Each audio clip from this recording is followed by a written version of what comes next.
thought, why is it that her children are just sitting there so quietly, so close to her, and these other children were running around having the greatest time? And then I realized it was Maslow's hierarchy of needs.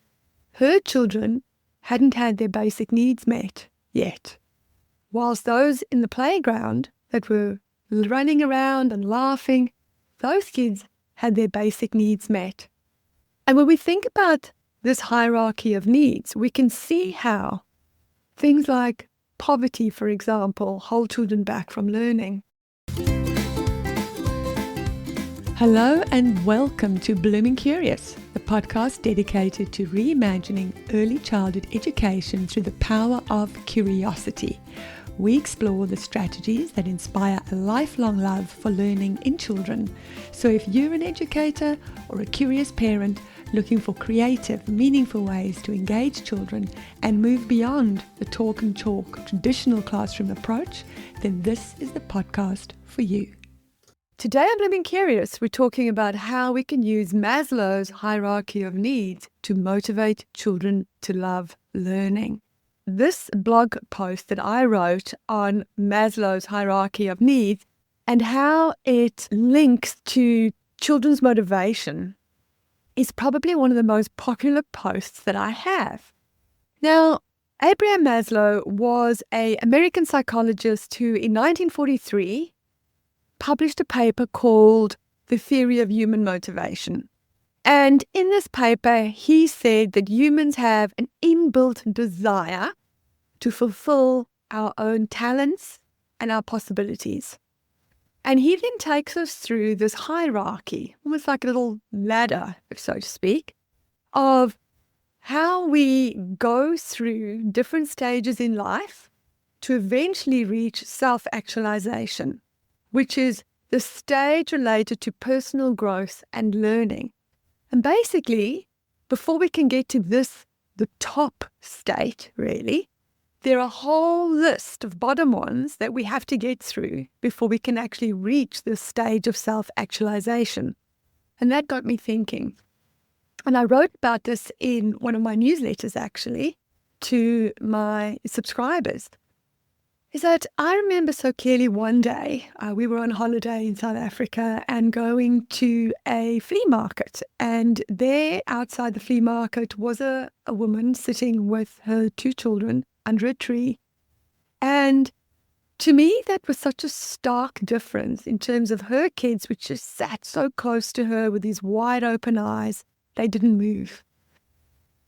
And I contrasted that to what I was seeing inside this park where kids were running around and they were screaming and laughing and having a fun time. And I thought, why is it that her children are just sitting there so quietly, so close to her, and these other children were running around having the greatest time?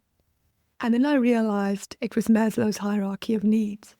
Her children hadn't had their basic needs met yet, whilst those in the playground that were running around and laughing, those kids had their basic needs met. And when we think about this hierarchy of needs, we can see how things like poverty, for example, hold children back from learning. And so Maslow's hierarchy of needs can be used by us, teachers and parents, to actually help children fulfill their talents and their possibilities. So as I go through this hierarchy, I think it's really important that we think about curiosity, which is probably right at the top of the hierarchy. And curiosity is really a motivation to ask questions. And nobody can be motivated to ask questions unless you have a full belly, which starts right down at the bottom with our physiological needs. And for us, it means providing for our basic needs, feeling safe, having enough food, having fresh water, all those kind of things. And when we think about this in terms of how children learn, providing proper nutrition and health care, this supports children's physical development. And it is fundamental for their physiological needs. Because if you're hungry, or you don't feel well, or you're ill, or you haven't slept, or you are living in a home where your basic physiological needs aren't met, there's not going to be much chance of you coming to school the next day and actually being able to focus and concentrate and learn. In the West, our needs are overmet. We eat too much. So how does this bottom of the pyramid need actually affect our children's learning? Well, I think that we need to start thinking about what it is that we're feeding our kids, proper nutrition. A child can't focus on learning at school if they're bouncing off the walls because their whole lunchbox was just full of sugar and treats. If we want children to learn, it's all great that they're coming from homes where they've got food in their bellies, that they feel safe, that they've, slept in a nice warm bed. But yet we're seeing children come to school in the West that actually aren't prepared properly to learn. These are kids that are being raised on sugar. It's no wonder that some of these children can't actually even focus to learn. And so for me, one of the first things when a child has problems staying focused is, instead of rushing off to a doctor to get them on an ADHD medication, perhaps it might be a good idea just to look at what their diet is like. So when we look here at ourselves and how we are so fortunate in the West to have all our basic needs met, most of us anyway, we are so very lucky. But yet some of those kids are being fed incorrectly, and that does not set them up for proper learning. Now, the next step up is, of course, safety and security, providing a safe and secure environment so that children feel protected. This reduces their anxiety. It's also about setting boundaries for kids to help make life predictable. Children thrive on boundaries. And there's this fabulous book that I read many years ago called Boundaries for Kids. I think it's written by Dr. Townsend. It's a fabulous book, and it really helped me to be a better parent because it really showed and highlighted the fact that children thrive when they have boundaries. Children thrive when life is predictable, when they know what's going to happen next, when they know that when you walk through that door or when they walk through a classroom, they know what's coming.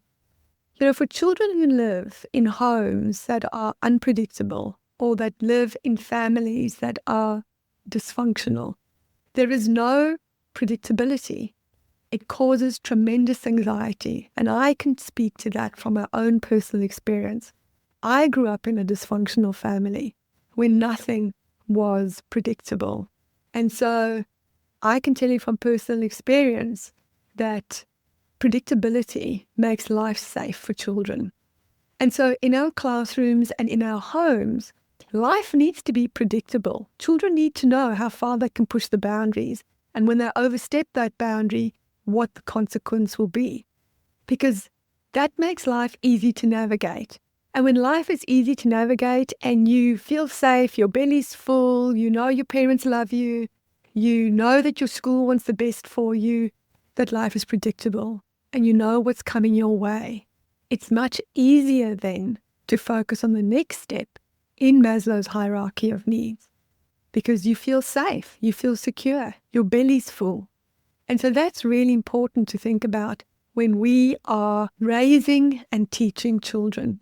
Our classrooms cannot be chaotic spaces. They need to be predictable. As teachers, that means that we need to be organized. It doesn't mean that you have to be rigid, because we all know that so many new things happen every day. You can't always stick to the timetable.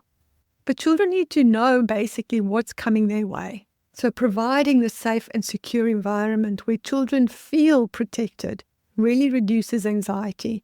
And we all know as teachers that children who suffer from anxiety do not learn as well as those who don't.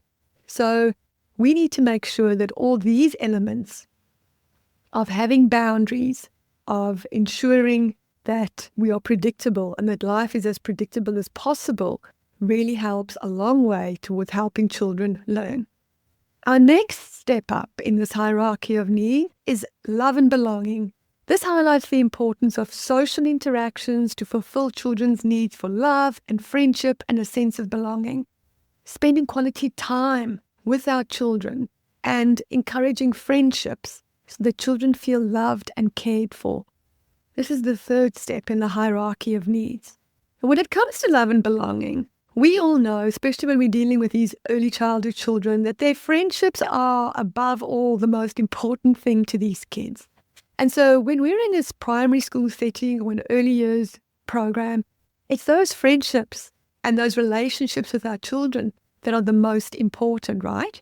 So building those relationships with children, finding out about what it is that they like, what it is that they enjoy doing, where are their talents. That's what we need to be focused on as parents and as teachers, is building up our children's self-esteem, really, which is the next step in the hierarchy, by the way. But children need to feel that they're loved, and that means that we have to spend quality time with them. And that brings me to something I've spoken to before. If our children are trying to have a discussion with us and we're on our phones, well, that's not really going to give them any kind of sense of that they feel loved. Okay, that's going to make them feel that they are second-class citizens and that your phone is more important than the conversation that you're having with your child or your student. And so when your child or your student is talking to you, we need to give those children 100% of our attention so that they feel that they matter, so that they feel that what they have to say is important, that we think it matters, that they matter. So when it comes to love and belonging, we obviously are going to help children navigate their relationships. We're going to help children navigate all their social problems with their friendships.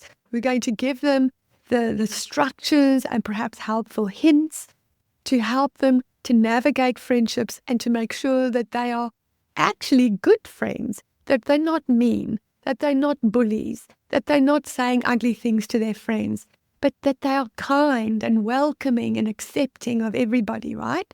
That's what we want. And that whole love and belonging is about making your children and our students feel that they are loved and that they belong in our classrooms, in our homes. And so giving them our full attention and creating a safe spaces for them to ask questions, for example, so that they know that their thoughts, their ideas, their interests are important and that they matter. And that's how we create the sense of love and belonging in our students and in our children.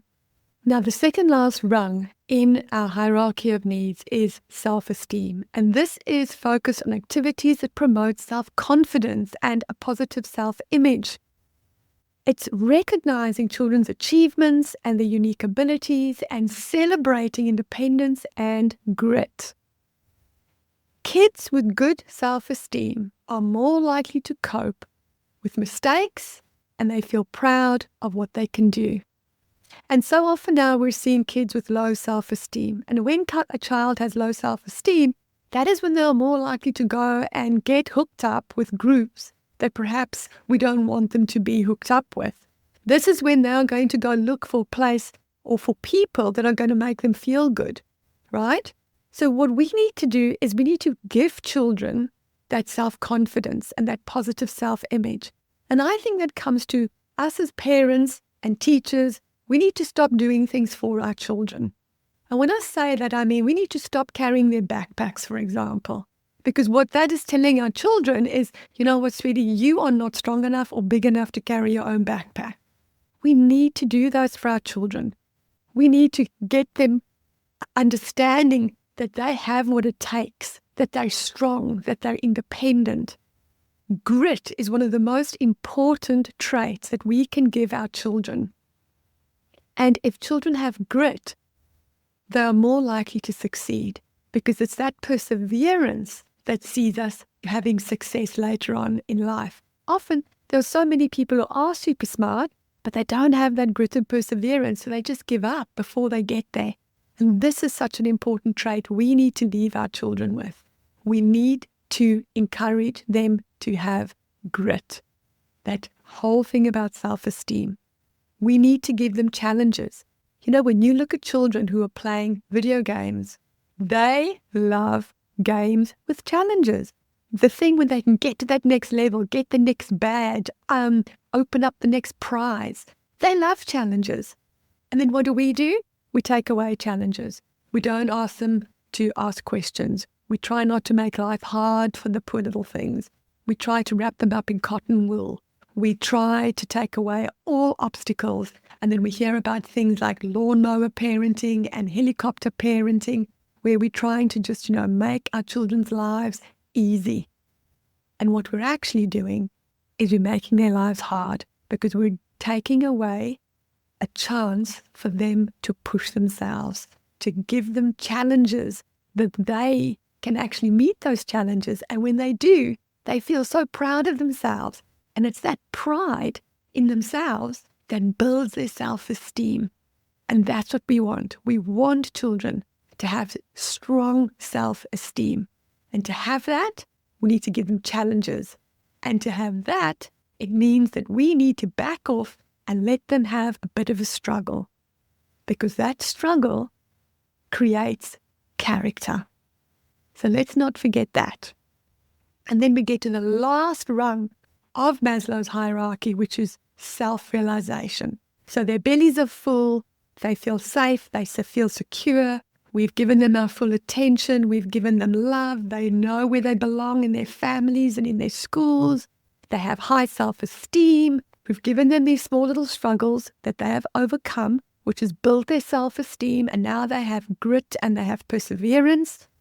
And now they can actually get to self-realization, or as Maslow calls it, self-actualization. And this is the last step in the hierarchy of needs. And this is related to personal growth and learning.